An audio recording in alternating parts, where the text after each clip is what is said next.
चलिए स्टार्ट करते हैं ऑप्शन गायनी इंट्रो पार्ट 2। पहला क्वेश्चन है स्क्रीन पर, pouch of Douglas is related to vaginal canal by superior, B lateral, C posteriorly, D anteriorly. तो question हमसे पूछ रहा है कि pouch of Douglas vaginal canal से किस तरीके से रिलेटेड है। तो हम डायग्राम से देख लेते हैं। वेजाइनल कैनाल के पीछे की तरफ रेक्टम होता है और रेक्टम और वेजाइना के बीच में जो पाउच होता है ये कहलाता है पाउच ऑफ डगलस। और वेजाइना और ब्लैडर, जो कि ब्लैडर वेजाइना के आगे की तरफ होता है, इसके बीच में जो पाउच होता है वो कहलाता है यूरेट्रोवेसिकल पाउच। तो हमसे पूछा है कि वेजाइना से पाउच ऑफ डगलस किस तरीके से रिलेटेड है। तो पाउच ऑफ डगलस वेजाइना से पीछे की तरफ है, तो यहाँ पे कौन सा ऑप्शन सही हो जाएगा? Option C, posteriorly. अगर यहीं पर पाउच ऑफ डगलस की जगह यूरेट्रोवेसिकल पाउच पूछा होता तो यहाँ पर आपका ऑप्शन ए सही हो जाता।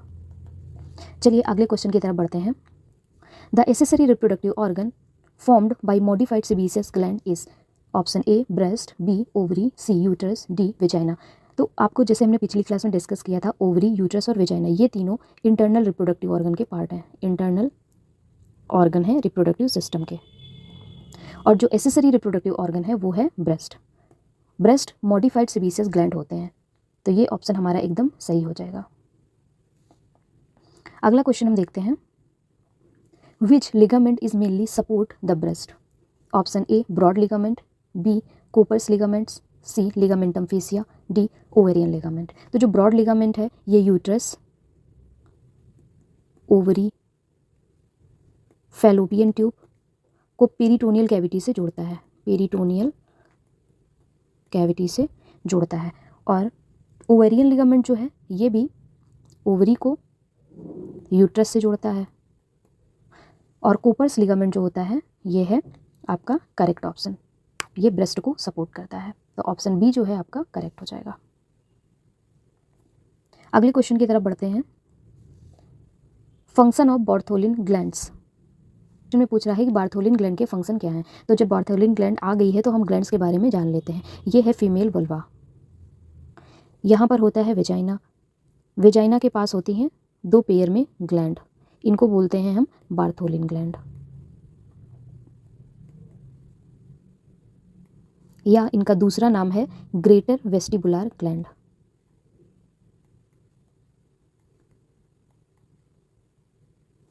यहाँ पर यूरेथ्रा होता है, इसके पास में भी पेयर में ग्लैंड होती हैं, इनको बोलते हैं स्किनीज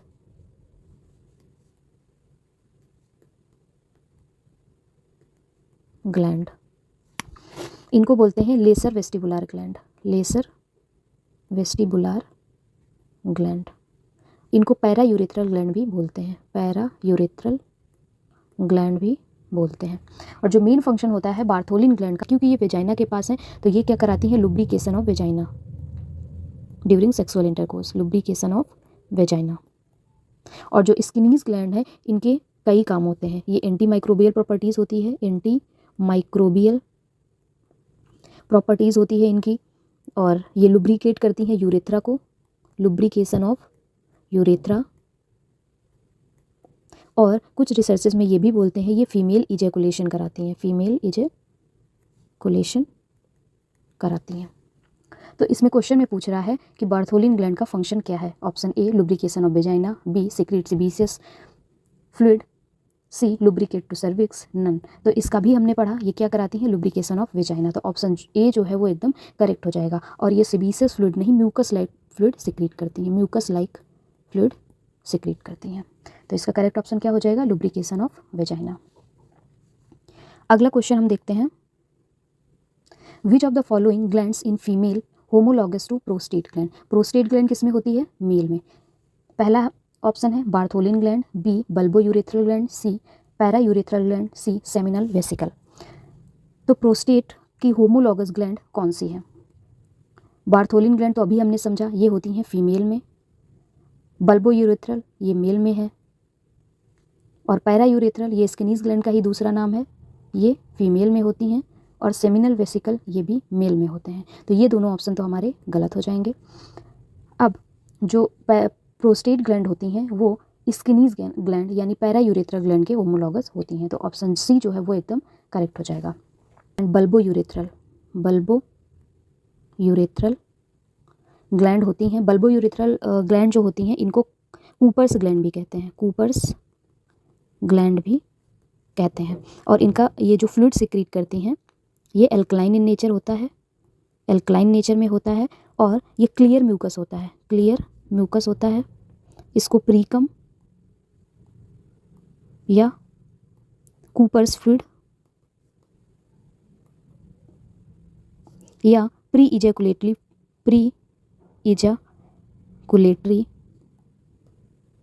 फ्लूइड भी कहते हैं। सेक्सुअल इंटरकोर्स में ये लुब्रिकेशन का काम भी करती है। यूरिन को क्लियर करती है पैसेज से, यूरिन को क्लियर कर देती है यूरेथ्रा से, क्योंकि यूरिन एसिडिक इन नेचर होता है और ये एल्कलाइन नेचर में होता है, तो ये पैसेज को न्यूट्रलाइज कर देती है।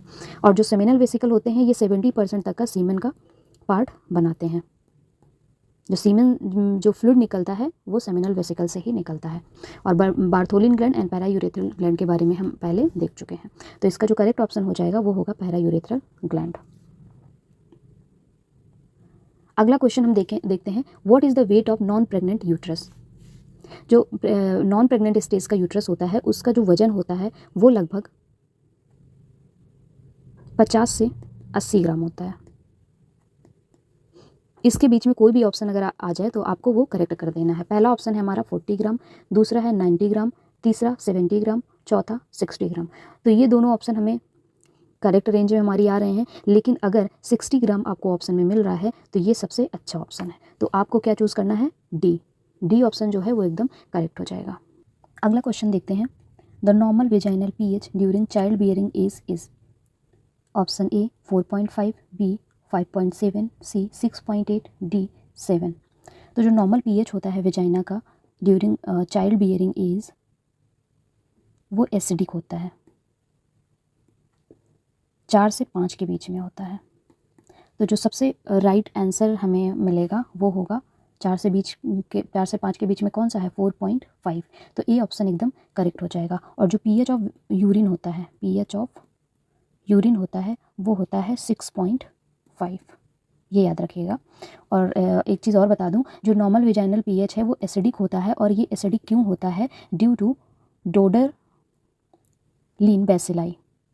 डोडरलीन बैसिलाई यहाँ पर एक बैक्टीरिया होता है जिसकी वजह से ये पीएच एसिडिक होता है। ये बैक्टीरिया क्या करता है, ग्लाइकोजन को लैक्टिक एसिड में तोड़ता है, जिसकी वजह से वेजाइनल पीएच एसिडिक होता है। अगला क्वेश्चन हम देखते हैं, a procedure that allow to physician to examine the lining of bladder is called as. Colposcope, urethroscope, uretroscopy, cystoscopy. जो कॉल्पोस्कोप होता है वो है examination of cervix, examination of cervix. Urethroscopy नाम से ही समझ में आ रहा है ये क्या होगा, यूरेथ्रा का एग्जामिनेशन। और यूरेट्रोस्कोपी में यूरेटर का।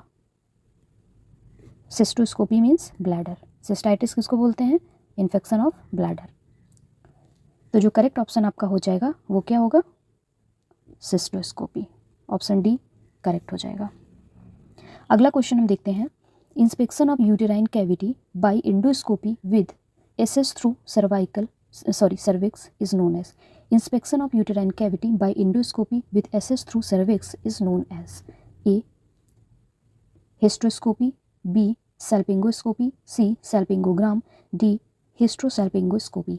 तो हिस्ट्रोस्कोपी क्या होता है, यूट्रस देखा जा रहा होगा, सल्पिंगो मतलब फैलोपियन ट्यूब देखी जा रही होगी यहाँ पर, और एंडोस्कोपी के थ्रू, एंड सल्पिंगोग्राम में फैलोपियन ट्यूब का क्या होता है, x-ray, x-ray of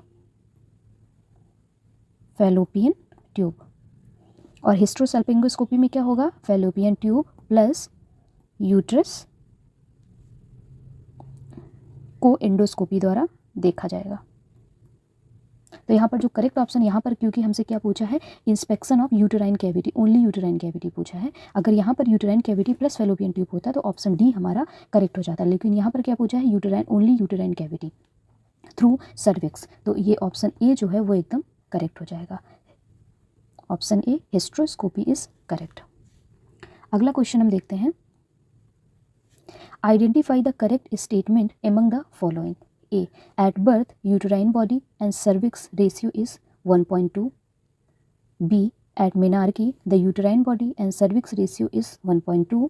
option C is after menarche uterine body and cervix ratio is about 2.1. D all of the above. तो ऑप्शन हमारे ये कह रहे हैं कि बर्थ के टाइम पर सर्विक्स और यूट्राइन बॉडी और सर्विक्स का रेशियो 1.2 है. मेनार्की के टाइम पर एट मेनार्की जब प्यूबर्टी हो रही है तब क्या है 1.2 है. और रिप्रोडक्टिव एज आफ्टर मेनार्की मतलब रिप्रोडक्टिव एज, रिप्रोडक्टिव एज में क्या है ये है 2.1. और डी कह रहा है ऑल ऑफ द अबव. तो ये सारे ऑप्शन एकदम करेक्ट हैं. तो ऑप्शन कौन सा सही हो जाएगा हमारा? D all of the above. अगर यहाँ पर आप मीनोपॉज के टाइम पर पूछे मीनोपॉज पर यूट्राइन कैविटी और सर्विक्स का रेशियो क्या होगा तो ये होता है 1.1. अगला क्वेश्चन हम देखते हैं. Puberty onset in girls start with. पिछली क्लास में भी हमने प्यूबर्टी के बारे में समझा था. इसमें क्या होता है प्यूबर्टी में पहला क्या होता है हमारा थैलार्की, दूसरा क्या होता है एड्रीनार्की, तीसरा क्या होता है प्यूबार्की, चौथा है ग्रोथ स्पर्ट मतलब हाइट बढ़ती है, पांचवा क्या है मेनार्की. अब क्वेश्चन पूछ रहा है कि puberty onset in girl start with. तो मेनार्की ये तो गलत हो जाएगा क्योंकि ये सबसे लास्ट वाला है. बी ग्रोथ स्पर्ट ये चौथे नंबर पर है सेकंड लास्ट, ये भी गलत हो जाएगा. मीनोपॉज तो किसी तरह ऑप्शन में ही नहीं आता क्योंकि यहाँ पे प्यूबर्टी स्टार्ट की बात हो रही है और मीनोपॉज में क्या होता है प्यूबर एंड होता है रिप्रोडक्टिव एज का. तो ये भी गलत हो जाएगा. ऑप्शन डी क्या है thelarche and growth of pubic hair. Pubic hair की ग्रोथ को क्या बोलते हैं प्यूबार्की. तो ये जो डी ऑप्शन है ये एकदम करेक्ट हो जाएगा. हाँ एक चीज़ और यहाँ पर हम देख लेते हैं. First sign of puberty in male. First sign of puberty in male. Male में प्यूबर्टी का पहला साइन क्या होता है? Testicular enlargement. ये क्वेश्चन भी पूछा जाता है. Testicular enlargement. टेस्टिस जो है वो किससे नापे जाते हैं? ऑर्चिडोमीटर. ये क्वेश्चन भी आया हुआ है ऑर्चिडोमीटर, ये भी याद रखिएगा. अगला क्वेश्चन हम देखते हैं. Delayed menopause is. Option A menopause fails to occur beyond 45 year of age. B menopause fails to occur beyond 50 year of age. C है menopause fails to occur beyond 55 year of age. D option है menopause fails to occur beyond 60 years of age. तो जो correct option होगा वो कौन सा होगा? Option C. अगर 55 साल के बाद भी मीनोपॉज नहीं हो रहा है तो इसको क्या बोलेंगे? Delayed menopause. ऑप्शन सी एकदम सही हो जाएगा. अगला क्वेश्चन हम देखते हैं. Structures that support uterus include round ligament, broad ligament, C pubocervical ligament, D all of the above. तो यूट्रस में होते हैं लिगामेंट्स. पहला होता है हमारा ब्रॉड लिगामेंट, ब्रॉड लिगामेंट. दूसरा होता है राउंड लिगामेंट. तीसरा होता है प्यूबो सर्वाइकल लिगामेंट. चौथा होता है transverse cervical ligament, transverse cervical ligament. पांचवा होता है यूटेरो सैक्रल लिगामेंट. ट्रांसवर्स लिगामेंट का एक नाम और होता है, इसको बोलते हैं McKeon rod, McKeon rod ligament. तो ये सारे हमारे यूट्रस के लिगामेंट होते हैं. क्वेश्चन पूछ रहा है structures that support the uterus include. तो राउंड लिगामेंट होता है, ब्रॉड लिगामेंट भी होता है, प्यूबो सर्वाइकल लिगामेंट भी होता है. तो ऑप्शन डी हमारा एकदम सही हो जाएगा. अगला क्वेश्चन हम देख लेते हैं. Normal position of uterus. तो पिछली क्लास में भी हमने समझा था जो यूट्रस होता है वो ब्लैडर की साइड ऐसे झुका हुआ होता है, एंटीवर्जन एंड एंटीफ्लैक्शन स्टेज में होता है। हमें दूसरे ऑप्शन भी पढ़ लेते हैं हम, anteversion and anteflexion, dorsiversion and dorsiflexion, anteversion and dorsiflexion, dorsiversion and anteflexion. तो ये तीनों ऑप्शन हमारे गलत हो जाएंगे। यूट्रस की पोजीशन आगे की तरफ ऐसे ब्लैडर की तरफ झुकी हुई होती है जहाँ पर यूरिट्रोवेसिकल पाउच बनाते हैं, अभी हमने देखा था पहले क्वेश्चन में। तो ये हमारा ऑप्शन एकदम सही हो जाएगा। अगला क्वेश्चन हम देख लेते हैं, identify the part of uterus among the following. Uterus के पार्ट कौन कौन से होते हैं? तो सबसे पहले यूट्रस बनाते हैं हम इसमें डायग्राम। ये है यूट्रस, ये होती है हमारी बॉडी। 3 पार्ट होते हैं यूट्रस के, बॉडी, यहाँ पर होता है इस्थमस और ये होती है सर्विक्स। तो ये तीनों यूट्रस के पार्ट हैं, बॉडी, इस्थमस एंड सर्विक्स। तो कोई ऑप्शन कौन सा सही हो जाएगा? D, all of the above. अगला क्वेश्चन हम देखते हैं, arrange the part of fallopian tube from medial to lateral. बीच से किनारे की तरफ फैलोपियन ट्यूब के पार्ट हमें अरेंज करने हैं। पहला है इंटेस्टिशियल, दूसरा इस्थमस, तीसरा एम्फुला, इनफंडिबुलम। इन चारों को हमें, 4 फैलोपियन ट्यूब के पार्ट होते हैं, इन चारों को हमें अरेंज करना है। तो हम डायग्राम से देख लेते हैं। ये हमारी फैलोपियन ट्यूब है,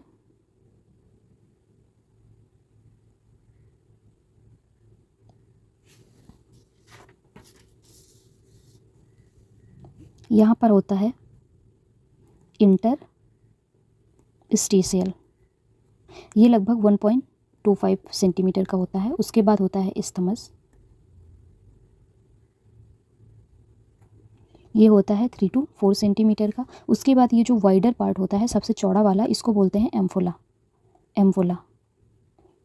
एम्फुला जो होता है ये लगभग 5 सेंटीमीटर का होता है। और ये सबसे नीचे वाला, इसको बोलते हैं इनफंडिबुलम। तो इसको हम अरेंज कर लेते हैं, 1 इस्थमस, 2 एम्फुला, 3 एंड 4 इनफंडिबुलम। तो कौन सा ऑप्शन इसमें सही हो जाएगा? बताइए जल्दी, कमेंट करिए।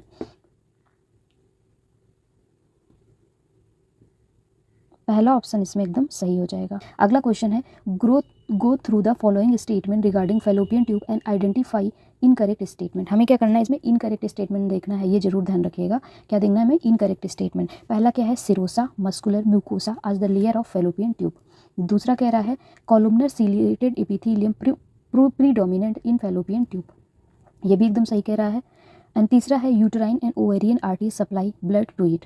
और तीसरा कह रहा है the main function of fallopian tube is to produce ओवा।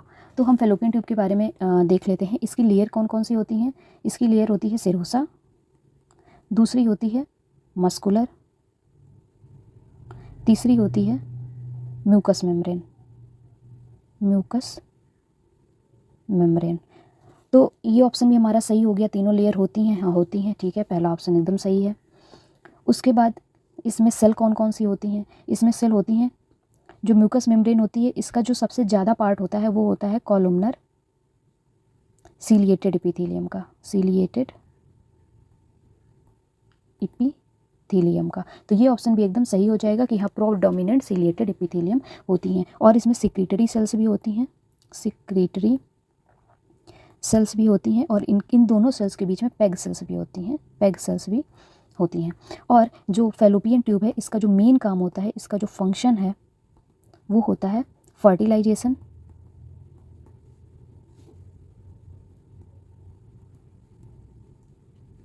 ट्रांसपोर्टेशन ऑफ ओवा,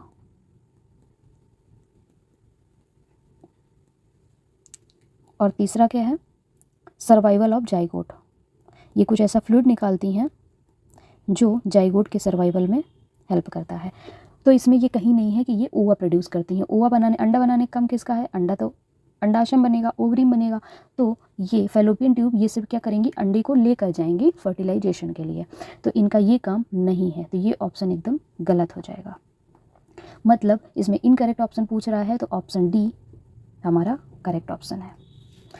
अगला क्वेश्चन हम देख लेते हैं, lower uterine segment is formed from the. अभी हमने यूट्रस के बारे में पढ़ा था, ये यूट्रस है, यहाँ पर ऊपर क्या था, ऊपर था बॉडी, उसके बाद क्या था इस्थमस, उसके बाद क्या था सर्विक्स। तो सबसे लोअर यूट्राइन सेगमेंट कौन सा हो गया, सर्विक्स केवल, नहीं, बॉडी ऑफ यूट्रस ये तो ऊपर है, इस्थमस केवल ये तो बीच में है, तो इस्थमस और सर्विक्स, ये बी ऑप्शन हमारा क्या हो जाएगा, एकदम करेक्ट हो जाएगा। अगला क्वेश्चन हम देख लेते हैं। The most important muscle of the pelvic floor is levator ani muscles, ischiocavernosus muscle, bulbocavernosus muscle, pubococcygeus muscle. तो जो सबसे स्ट्रॉन्ग मोस्ट इंपॉर्टेंट मसल जो पेल्विक फ्लोर की होती है वो होती है लेविएटर एनी मसल। तो ऑप्शन ए एकदम सही है। आगे के क्वेश्चन हम नेक्स्ट पार्ट में देखेंगे, तब तक के लिए इतना ही। अगर कुछ डाउट हो तो आप लोग कमेंट करके ज़रूर बताइएगा।